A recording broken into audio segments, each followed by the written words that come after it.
Over the 30. Good step there, Pete. Yeah, he's light-footed today. Yeah, Lukey boy, 200 today. Here it goes. Oh, it's gone recklessly away, and then there's a battle between that's only offside, Bird and Thompson. Well, you've got to ask the question, was one of them offside? But it's play on, and to the short side goes Nathan Friend. And he's taken over there by Jordan Atkins. The wrong bloke ran away with it, didn't he? Bird, short, white, almost unnecessary. Here's Prince. Long ball out to Tonga, and Tonga is taken by Wasili and Reddy, and they show him the sideline. Come over here. Yeah, other than the first try of the game, which was a defensive error, they had the Gold Coast covered and just didn't come up with a tackle. But other than that, the Parramatta defence out wide has been very good today. Now just watch the way Reddy and these fellas combine out wide. They slide away, they control their gaps, they get the hit. Now they'll join in together and muscle him towards the end goal. And that's perfect hold and slide defence. And they've executed that pretty well today.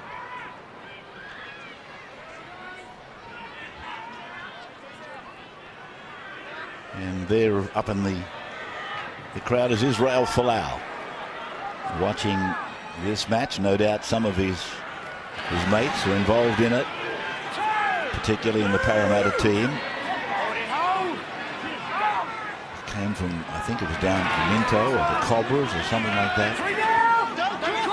And many of these fellows learnt their craft. That is Ben Smith getting one around the throat, but he really leant into it. He went looking for it, actually. Tim Manor taken low by Luke Bailey. One of those no-lookers again, Ray. Put some degree of difficulty as Luke Burt drives at centre field straight down the throat of Capel.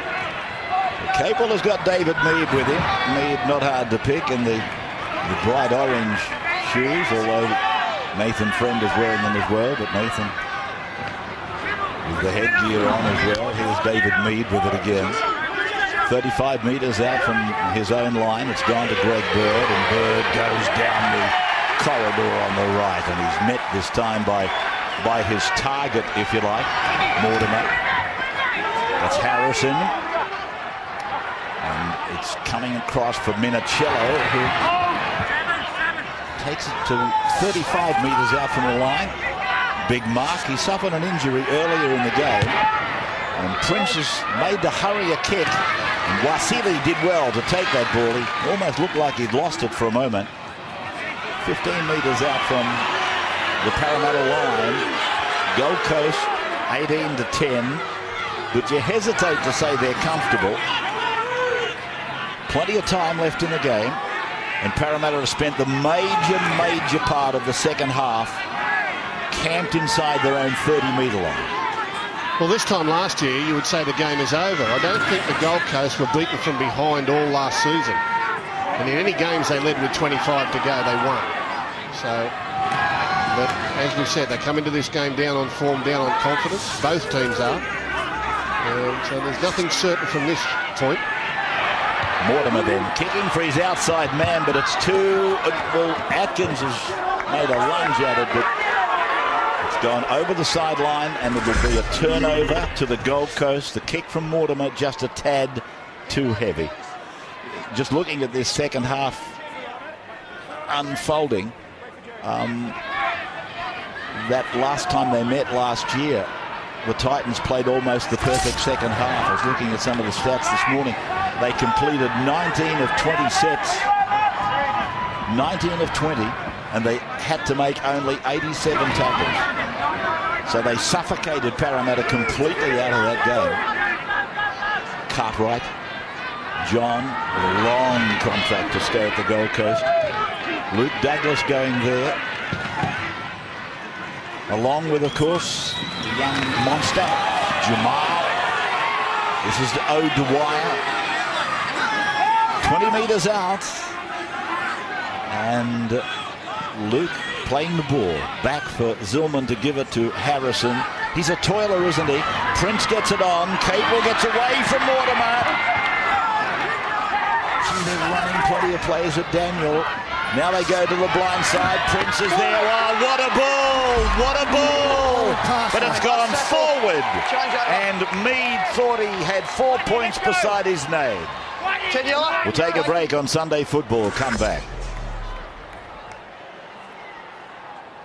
And back with Parramatta taking the restart after a try seemed obvious to the Titans. Well, they're very fortunate, Parramatta. That pass there from Scott Prince ruled to have gone forward to his winger Mead. But they would have paid the penalty for a brain explosion from Daniel Mortimer. It was poorly executed, the little kick across field, but if he had 20 options in his mind, the last one should have been the kick that he tried across field. They dodged a big bullet there. And now, fifth tackle, Jeff Robson from inside his 40 goes for a 40-20. The ball straightens up for Capewell. And it's gone under David Mead. Play back inside the Titans' 30-metre line. Repeating, they play the Roosters next weekend. I think that's a Saturday night game.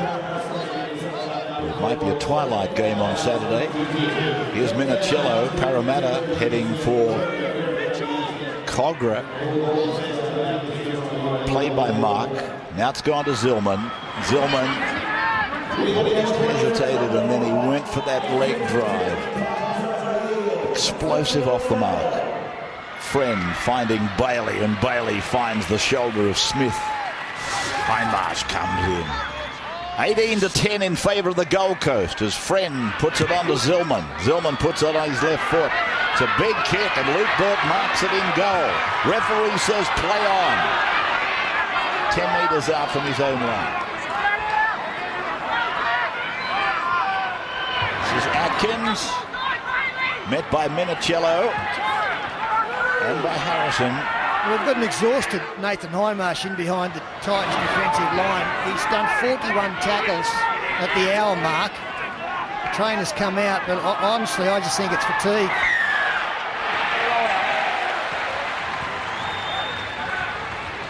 Well, they need to try now, the Parramatta Eels. Not that they're running out of time, but just for their own confidence, just to keep them in the contest and maintain a little bit of self-belief. They've defended really well for mine. Some of their defence has been first class, but they're really struggling to make an impact with the ball. What's the breakdown of time in your own half, Peter? I can't read that screen. That's got me stuffed completely. Andrew, sideline. I think the Eels have just got to throw the ball sometimes to Jacob Loco. The young guy has another mistake from the Parramatta Eels. He scored the first try, Loco, a young player with so much potential. With a play like that, sometimes you just got to throw on the ball and say create something. Because at the moment, they're really struggling. Well, look at this. Here's their most experienced player, Nathan Hindmarsh. Now, he's running with Manor in support and Mortimer out the back. He's thinking, I've got to catch this and I've got to time the run, then I've got to throw it out the back. It just looks like sometimes they're stymied. I think he might be putting the finger up and saying, look, He dropped that because he was tired as well. Yeah, I think he's mentally fatigued. I've never seen him stop behind a line like he did moments ago when the defensive lineup was there with him, without him dealing with the Tigers. I think it's as much mental as it is, physical. I just think they're so frustrated that they can't make an inroad when they've got the ball. Yeah. When you're physically exhausted, though, probably the first part to go is your brain. Just saw him indicate something to the bench. He just looked over, put one finger up. I got a feeling he might be even saying, get me out of here. Bird is with the ball. Play back for Friend and then for Minicello, and Minicello runs it at all good in 16 and Manor in 8. And it's come out the back for Friend, and Friend is away. He's gone up the middle. And again, he runs into all good. And they're 15 out, as you can see. They're going to the short side. Prince is going down there again. And Harrison is tackled. Harrison will play. Plays it back for Zillman. Zillman for Prince, and Prince gets a kick in. It's gone across to the chasers. Thomas after it, off the Gold Coast hand, into the in goal. It should be knock on. Gold Coast, we're going out to the 20. Yeah, I was going to say, there's no advantage there for Parramatta, and it came off the Titans' hand. Yeah, good call, Rabbits. You got it. Off Steve Michael's hands. I think Parramatta, to me, look well coached in respect that the defence is solid. They know exactly what they're doing. They're trying to look at their rehearsed stuff when they've got the ball, but they're just not in that class at the moment where they can really threaten the sides. Look at this. So they're getting in each other's way. It's not comfortable for them at all. Asano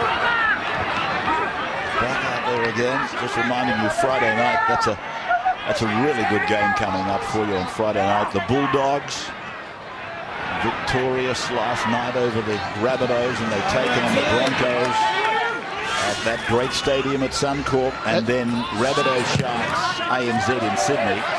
You'll see them in that order no matter what state you're in. That's a massive game, Bulldogs and the Broncos. Very impressed with the Broncos on Friday night. Physically strong. Hodges up against Idris. Yeah, Do they look at each other? they're on the opposite sides of the field. Okay. Here's Thompson, Peter. Warming to the task here, the Titans. 4 on the ground. Well, That'll help. that's big. Mate, you're tackled before the line. Because Parramatta was starting to concede a lot of metres around to play the ball. And that's Bodine Thompson. Said he's moved off the mark, was tackled back on the line and finished 3 or 4 metres past it. Knights 22, Raiders 12, repeating the match in Canberra Day. The Newcastle Knights coming from nowhere with 22 unanswered points in the second half. Manner. Can the Eels do the same, Reynolds? 18 to 10, I don't know, Gus. Be at the tab if I knew. Here is Burt, and Burt is taken by Zillman. You're at the tab and you don't know. It's a fair point you've made. 60 years at the tab, not knowing what I'm doing there. Here's Ben Smith with the ball, penalty to Parramatta. He's not square. He's not square. Wait, Luke. That's what he's saying. Hang on. What are you doing? This is a must now. The Eels need to score twice. I think just about the first time they've been down here in this second half. They're going to score twice. They have to score once now on the back of all this pressure and possession at this end of the field. Highmarsh is still there. He'll play the ball 9 metres out from the line. Maguire comes right side, decoy runners all over the place. That's a beautiful try, lovely execution, and one of the most underrated centres in the game scores Joel Reddy. Well, it hasn't been awarded as yet. We're going upstairs to make sure that there's no obstruction. And we come back to the Bodine Thompson penalty in possession and playing the football. They were on top, the Titans, and they were at the right end of the field, and that's how quickly a game can change. Parramatta, a couple of penalties, find themselves now inside the opposition 10. Jeff Robson goes right to the line, second man. Now, he's initiated the contact there on Ben Smith, in my opinion, the defensive player, William Zillman. And play continues. It's just a matter of getting the ball to Joel Reddy into a gap.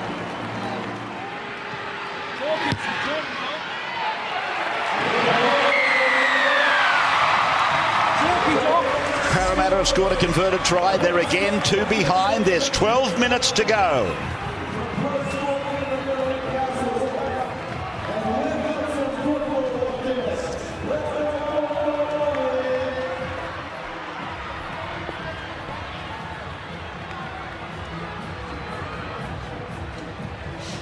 Welcome back to Sunday Football. Tomorrow, of course, I wish you on behalf of everybody at Channel 9 and the network, and of course on our football team in particular, the White World of Sports, I wish you an enjoyable Anzac Remembrance Day